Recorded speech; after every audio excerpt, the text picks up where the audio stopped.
Não vou tomar muito tempo dos irmãos. Varão vai ficar igual esse aqui? Aleluia, não está igual não, varão. Agora sim. Amém, meus irmãos?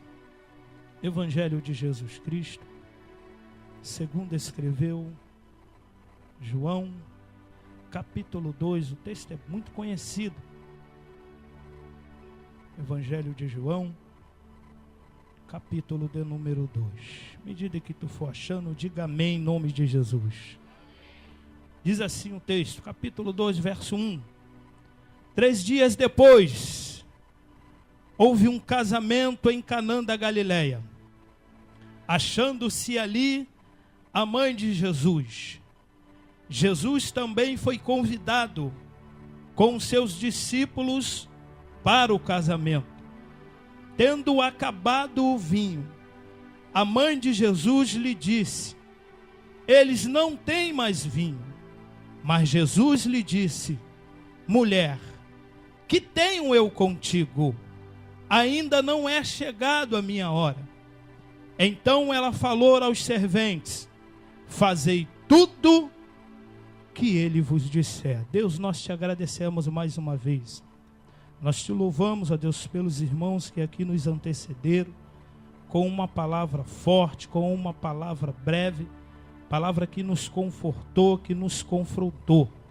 Deus, eu te louvo também por este momento aqui com o pastor, ó Deus, pela vida dele, ó Deus, pelas lutas também, que através disso ele cresce, e te louvamos por esta palavra, ó Deus, continue tomando a direção de tudo isso, faça conforme a tua vontade, em nome de Jesus, amém. Toma mais assento, por favor. Meus irmãos, nós estamos diante de um texto muito conhecido, e por que não dizer um texto bem empregado, bem assim destrinchado, acerca desse capítulo de número 2. É claro que todos os irmãos que aqui se encontram e que estão presentes já ouviu falar acerca desta passagem bíblica. Os irmãos então que já teve a oportunidade de estar diante de um altar com a sua digníssima, já ouviu falar a respeito deste texto, já ministrar acerca de alguns casamentos. Eu particularmente, pela boca do nosso pastor, eu já ouvi por diversas vezes palavras acerca desse texto. Interessante que, quando nós tentamos ver algumas referências bíblicas acerca desta passagem, porém não encontramos. Por quê? Porque só o apóstolo João relata esta passagem. Vale a pena frisar que, uma certa feita, eu comentei que entre os 4 apóstolos, ou por que não dizer os 4 evangelhos, e existe até hoje uma guerra muito boa, gostosa, no campo teológico, em quem era o maior dos 4 evangelhos. Eu particularmente, eu gosto muito de João. Há quem diz que gosta de Lucas, porque tem um prazer imenso e admira demais os judeus. Há quem diz também que gosta de Marcos, porque se amarra e gostam também dos romanos. Eu gosto de João, gosto também de Lucas, porque ele tem a sua particularidade. Mas João, entre os 3 evangelhos chamados sinóticos, João, para mim particularmente, é o que mais se destaca. Por quê? Porque João espera passar um período difícil, João espera passar um período muito complicado na terra de Israel. João espera juntar tanto o canão do Antigo Testamento, quanto o canão do Novo Testamento, juntando as cartas paulinas, juntando também o Evangelho. João então resolve agora escrever o seu Evangelho. Então, depois de alguns séculos, depois de algumas datas, João então resolve a escrever, não por ele mesmo, mas direcionado por Deus. Enquanto Marcos, enquanto Mateus e Lucas, eles vêm apresentando Jesus como mestre, como Senhor, João ele vai apresentar Jesus de uma maneira peculiar, João vai mostrar Jesus de uma maneira diferente. Por quê? Porque neste período, aonde o governador Domiciliano estava regendo Israel com mão de ferro, a história vai nos contar que nesse período, João é levado para uma ilha chamada Pátimos, e nessa ilha João vive o seu pior pesadelo. João vive o seu pior tormento. João consegue então escapar da ira do segundo governador chamado Nero, e vai para uma cidade chamada Éfeso. Nessa cidade João fica alguns tempos e pastoreia esta igreja. O tempo passa, vai se passando. Então Roma começa a reger Israel e tomar Israel. Jesus morre nesse período e já não se fala mais em Jesus. As cartas haviam sido sucumbidas aos olhos deles. Já não se falava mais em Lucas, já não se falava mais nos apóstolos, já não se falava mais nas cartas paulinas. João então resolve a escrever justamente isso para quebrar o protocolo daquele que falaram que não existe. João então ele vai apresentar Jesus diferente. Observa que quando você lê as cartas de João, João ele transmite pensamento, João ele transmite sentimento, algo novo, renovo. Tanto é que quando ele vai apresentar Jesus, ele não apresenta como servo. João não apresenta como João ninguém. João vai apresentar Jesus como um verbo, alguém que já se foi, mas ao mesmo tempo se faz presente. E todos nós sabemos que o verbo, ele se movimenta. Quem está morto não verbaliza, quem está morto não se mexe. Mas João faz diferente. João ele apresenta como verbo. João ele apresenta alguém que não está morto. Pode estar morto para os judeus, pode estar morto para romano, mas João ele vai falar: no princípio criou Deus os céus e a terra, e ele era o verbo, e o verbo estava com Deus. O verbo ele se move, e quem está morto não se move. Quem está morto está perdido, coloca sobre ele uma túmula e coloca um nome. Aqui jaz Luciano, aqui jaz fulano, aqui jaz Bertano. Mas Jesus não. Jesus ele coloca verbo. Ele está morto? Não, porque quem está morto não verbaliza. Mas Jesus não. Jesus ele verbaliza. Jesus ele se mexe. Jesus ele se move. É por isso que eu gosto de João, porque João ele não é só o apóstolo do amor, Flávia.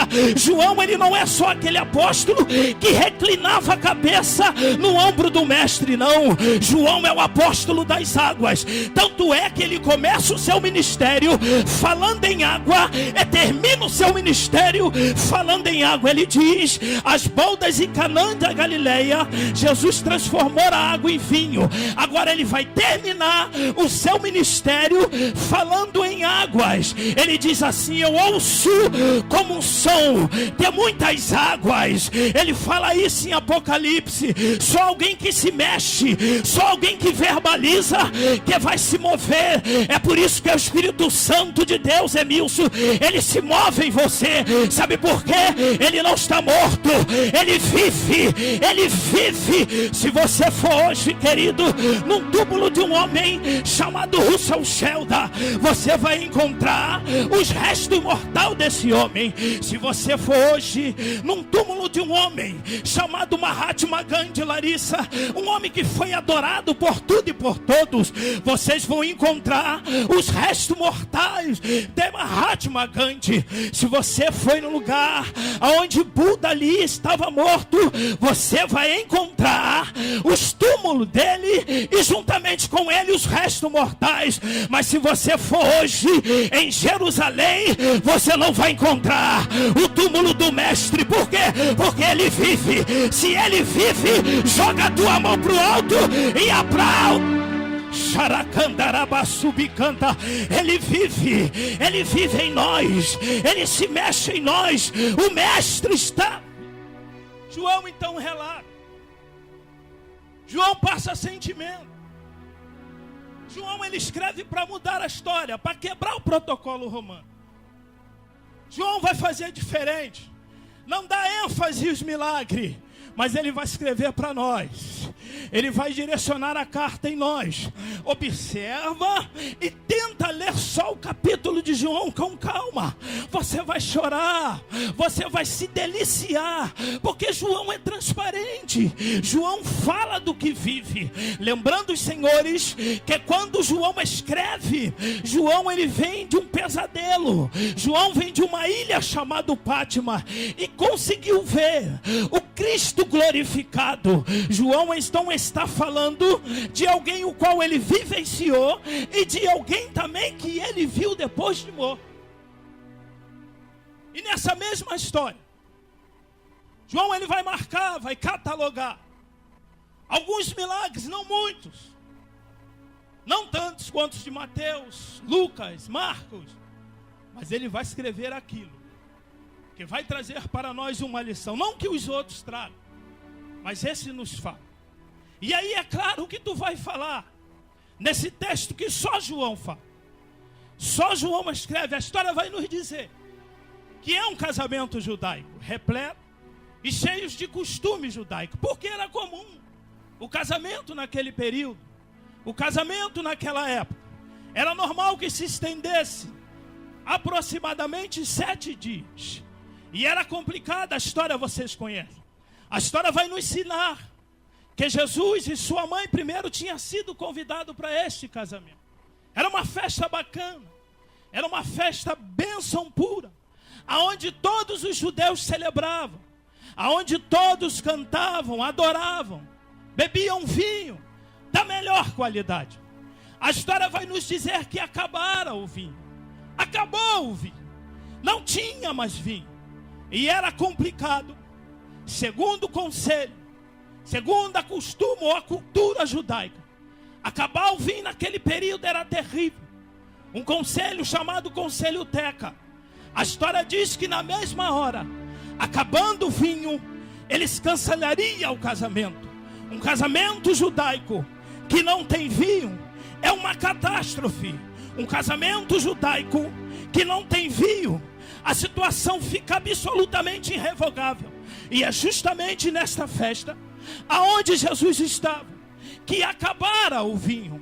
Bate um certo desespero nos noivos, quem sabe, por que não dizer também no mestre Sara, o que estava responsável. Por quê? Acabou o melhor da festa, acabou o elemento principal.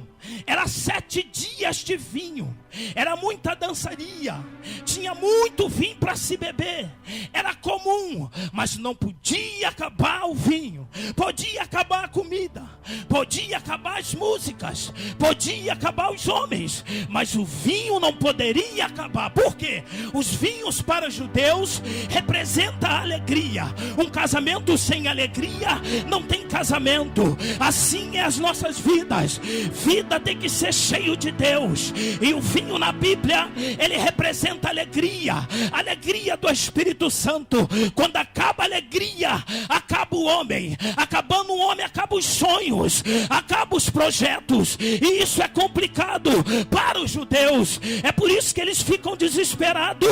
Chama Jesus. Eu quero vos dizer nesta noite eu quero liberar uma palavra profética, uma palavra rema para abençoar a sua vida.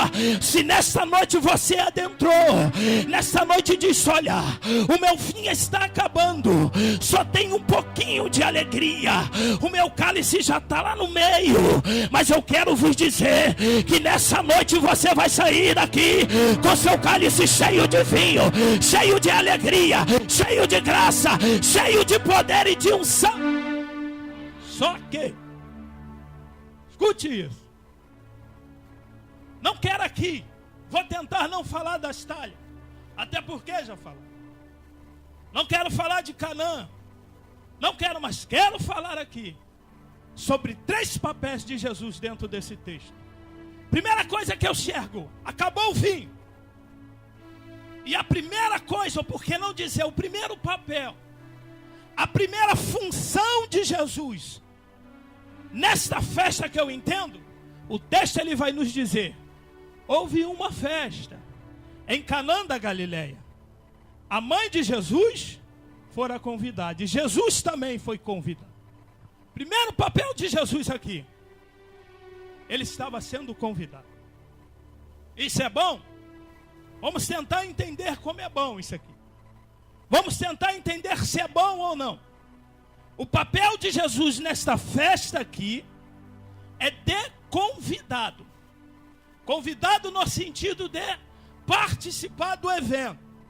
Convidado no sentido de celebrar a festa de casamento. Convidado no sentido de participar, de fazer parte daquele momento, pastor Antônio, e quando acabar a festa, perna para quem te quer. Convidado aqui nesse texto, isto significa, presbítero Sebastião, se eu te convidar para minha festa de casamento, se eu convidar o pastor Antônio, tudo que você comer, ele vai comer. Tudo que você beber, ele vai beber. Então tudo que dava aos convidados, Jesus também recebia. Esta era a posição ou o papel de Jesus dentro deste casamento. Ele estava como convidado. Isso significa, Alexander, que lá vem o garçom com uma bandeja de refrigerante e servia Jesus. Depois servia. Então Jesus vai comer o que eu vou comer. Jesus, ele vai beber o que eu vou beber. Ele não era um convidado VIP, ele era um convidado. É como Marta. A história vai nos dizer, e eu já disse isso aqui, que Marta, uma certa feita, ela convidou Jesus, ou por que não dizer, ela hospedou Jesus. Só para que você entenda, hóspede ou convidado, ele tem hora para chegar e ele tem hora para sair. Isto significa, só para que você entenda, e eu já disse, vou repetir propositalmente, só para que você entenda o que é um convidado e o que é um hóspede.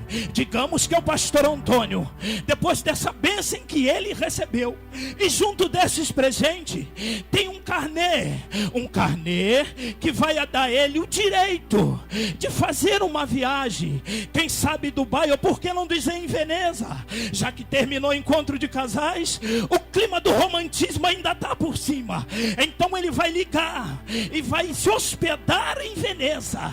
Hospedando em Veneza, a telefonista vai virar para ele: Senhor Antônio, quando é que o senhor vai chegar aqui em Veneza? Ele disse: eu vou para ir na sexta-feira. E o senhor vai sair quando? Eu vou sair no domingo, porque é função do convidado, é função do anfitrião perguntar a hora que tu vai chegar e a hora que tu vai sair. Mas só que Jesus é diferente. Parece que eu vejo em uma das tuas caminhadas lá em Jerusalém, ou quem sabe em um daqueles desertos, Jesus estava cansado e ele chama o apóstolo João. A história diz, vai nos contar que João, por ser mais chegado, ele era secretário de Jesus. Se fosse hoje, Jesus pega o telefone e chega: João, liga para Marta e diz que nós vamos nos hospedar, vamos ficar lá. João pega o telefone e liga para Marta e diz: Marta, aqui quem fala é o apóstolo João. Estou ligando amando de Jesus. Ele quer saber se ele pode ficar aí alguns períodos, ou quem sabe habitar. Marta vira para João e fala: João, permita-me, me desculpa, mas foi um prazer falar com você, mas eu preciso falar com o mestre. Diz: mestre, escuta só uma coisa, eu só preciso saber quando é que você vai chegar. Jesus vira para Marta e disse: Marta, que saudade daquele cordeiro com ervas amargas que o irmão Lázaro preparava. Eu estou cansado, eu estou vindo do deserto da Palestina, eu preciso parar com os meus companheiros. A história diz que Marta diz assim: mas Senhor, mas quando é que o Senhor vai chegar? Ou melhor, não, eu quero saber, Senhor, quando é que o Senhor vai embora? Jesus se entristece, porque a missão de Jesus era habitar, Jailson. O papel dele é habitar. O papel de Jesus não é ser convidado. O papel de Jesus não é habitar. O papel de Jesus não é hospedar. Jesus, ele tem que ser habitação. Jesus, ele não pode ser em momento algum um convidado, sim. Escute isso. Escute. Me lembro bem, próximo do meu casamento, exatamente esta cena. Só sai o Alexandre. Eu cheguei no domingo e estava próximo de me casar.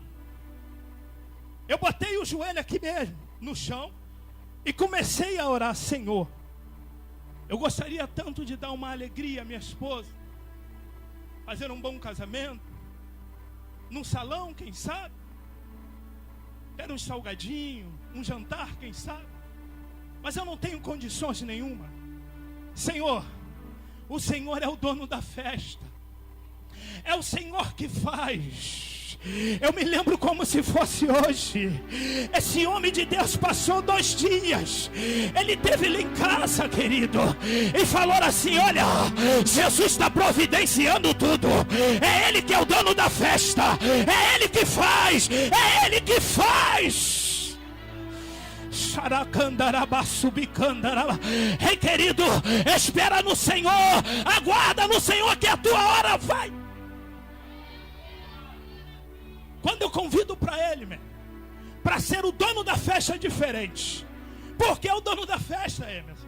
É Ele que compra, é Ele que paga, é Ele que faz, é Ele que abre as portas.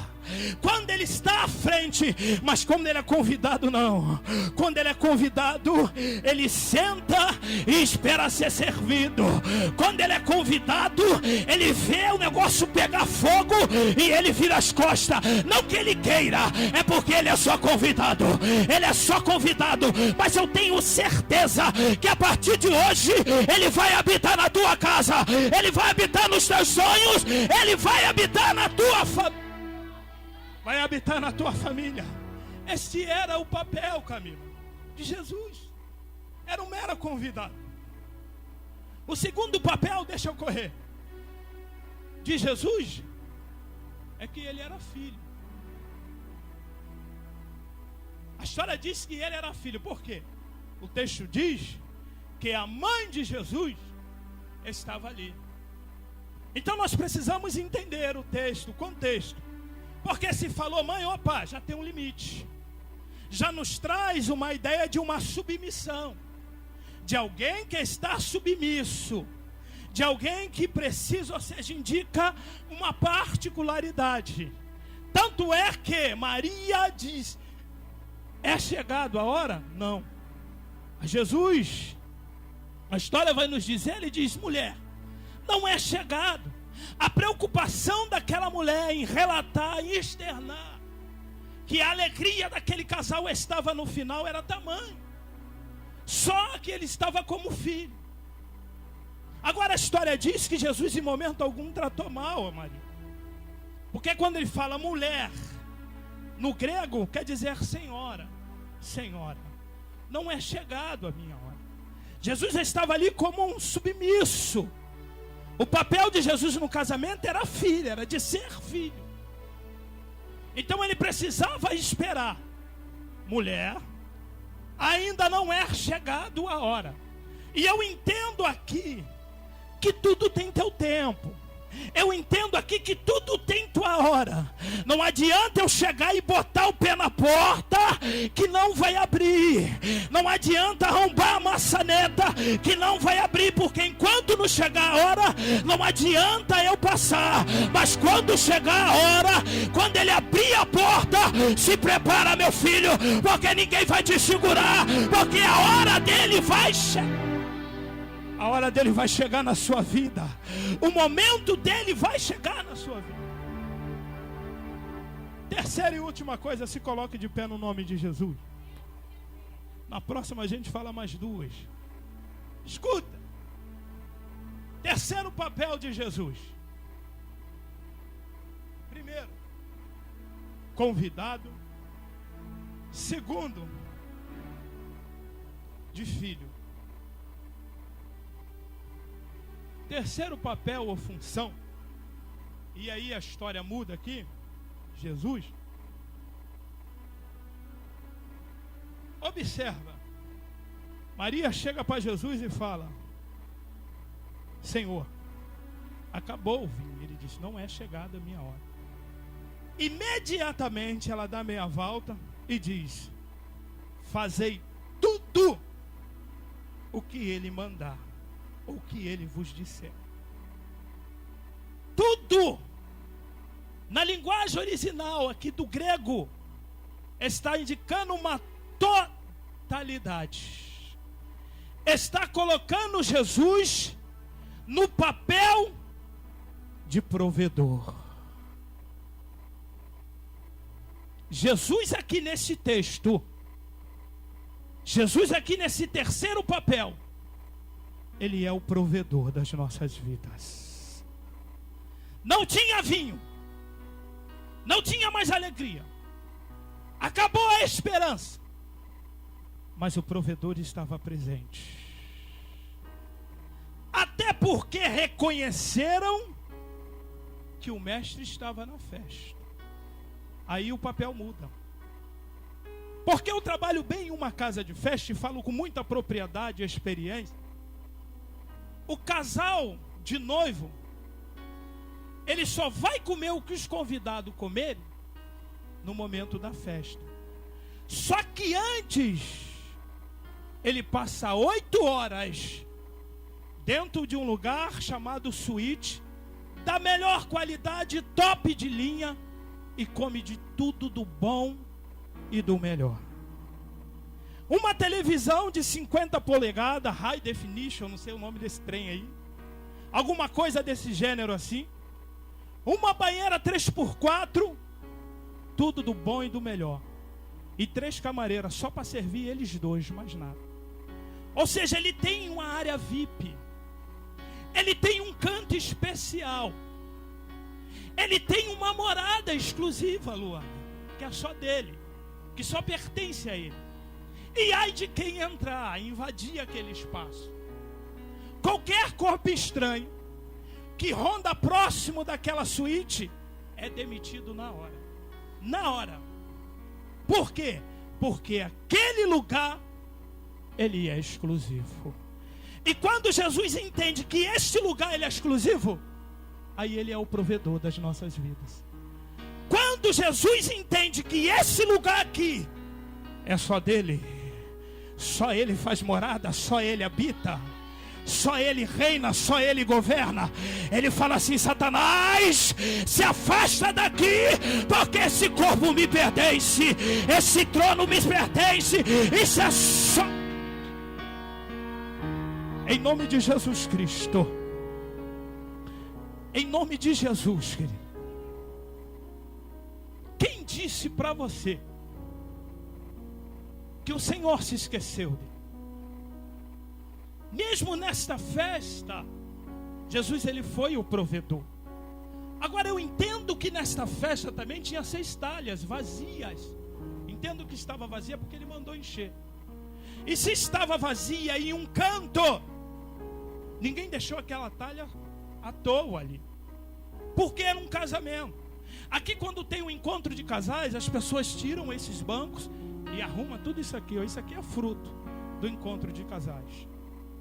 Então limpa tudo. E lá não foi diferente.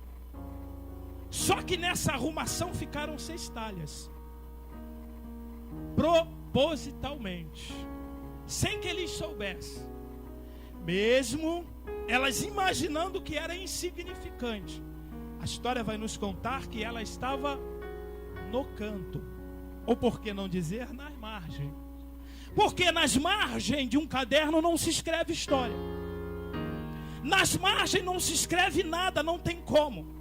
E se na sala de aula, se você apresentar para a professora alguma redação escrito nas margens, ela te reprova na hora. Não que Jesus esteja limitado às margens, mas o que Jesus fala: trazei-vos aqui as talhas. Jesus estava tirando do canto e trazendo para o meio para fazer a diferença e para encher a sua vida. E nessa noite não vai ser diferente. A sua talha pode estar vazia, mas no ambiente propício de glória, se prepare, porque vai sair daqui transbordando. Baixe suas cabeças no nome de Jesus.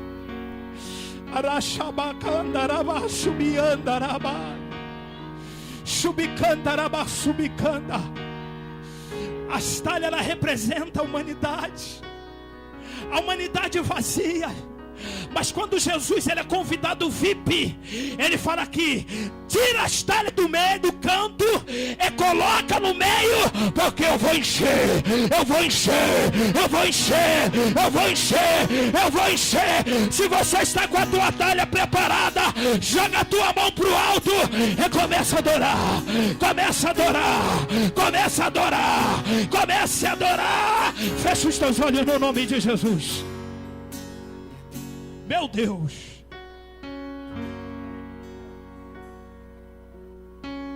Escutas quando clamo e acalma o meu pensar. Me levas pelo fogo, olhando todo o meu ser. Nós precisamos de Ti. Confio em Ti. Confio em Ti.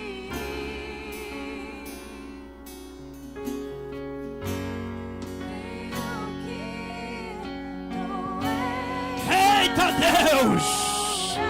É hoje, querido. É hoje.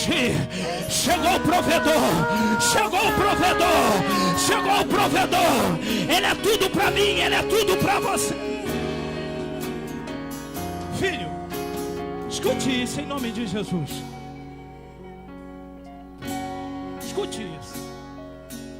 Jesus hoje, querido, está te tirando desta margem.